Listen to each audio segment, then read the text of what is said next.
ഒരിക്കൽ ഐക്യ എന്ന ബ്രാൻഡ് വലിയൊരു വെല്ലുവിളി നേരിട്ടു. തങ്ങളുടെ പ്രൊഡക്റ്റിന് ഡ്യൂറബിലിറ്റി കുറവാണെന്ന് കസ്റ്റമേഴ്സിന്റെ ഇടയിൽ ഒരു സംസാരം വന്നു. ആ കാര്യം വളരെ പെട്ടെന്ന് തന്നെ ഒരുപാട് ആളുകളിലേക്ക് എത്തുകയും കമ്പനിയെ തന്നെ അത് മോശമായി ബാധിക്കാനും തുടങ്ങി. ഈ ഒരു പ്രശ്നം പരിഹരിക്കാൻ വളരെ സിമ്പിൾ ആയതും എന്നാൽ പവർഫുൾ ആയതുമായ ഒരു ക്യാമ്പയിൻ അങ്ങ് പോർച്ചുഗലിൽ ഐക്യ നടത്തി. ആ ക്യാമ്പയിന് ഐക്യ നൽകിയ പേരാണ് ഹിഡൻ ടാഗ് ക്യാമ്പയിൻ. സംഭവം എന്താണെന്ന് വെച്ചാൽ അവരുടെ എല്ലാ ഫർണിച്ചറുകളിലും മാനുഫാക്ചറിംഗ് സമയത്ത് തന്നെ ഒരു ടാഗ് കമ്പനി നൽകിയിട്ടുണ്ടായിരുന്നു. ഫർണിച്ചറിന്റെ ഉൾവശത്തൊക്കെ സ്റ്റിക്ക് ചെയ്തുകൊണ്ടാണ് ഇത്തരം ടാഗുകളെ ഹിഡൻ ടാഗ് എന്ന് അവർ വിളിച്ചത്. ആ ടാഗിൽ ആ ഫർണിച്ചറിന്റെ മാനുഫാക്ചറിംഗ് ഇയറും കൊടുത്തിട്ടുണ്ടാകും. മോസ്റ്റ് ഓഫ് ദ കസ്റ്റമേഴ്സിനും ഈ കാര്യം അറിയില്ലായിരുന്നു. സോ ഐക്യ അവരുടെ കസ്റ്റമേഴ്സിനോട് ഇത്തരം ഹിഡൻ ടാഗ്സ് കണ്ടെത്താനും ആ കൂട്ടത്തിൽ ഏറ്റവും പഴക്കം ചെന്ന ഹിഡൻ ടാഗുമായി വരുന്നവർക്ക് 10,000 യൂറോയുടെ ഗിഫ്റ്റ് കാർഡ് സമ്മാനം നൽകാമെന്നും പ്രഖ്യാപിക്കുന്നു.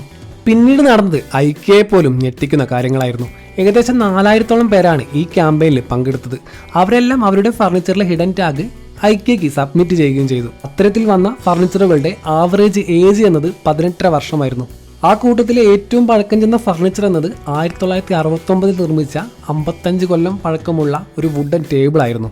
അത് ആ സമയത്തും യൂസ്ഫുള്ളുമായിരുന്നു. ഈ ഒരു ഒറ്റ കാര്യം കൊണ്ട് ഐക്യയ്ക്ക് അതുവരെ ഉണ്ടായിരുന്ന എല്ലാ ചീത്തപ്പേരുകളും ഒറ്റയടിക്ക് മാറിക്കിട്ടി.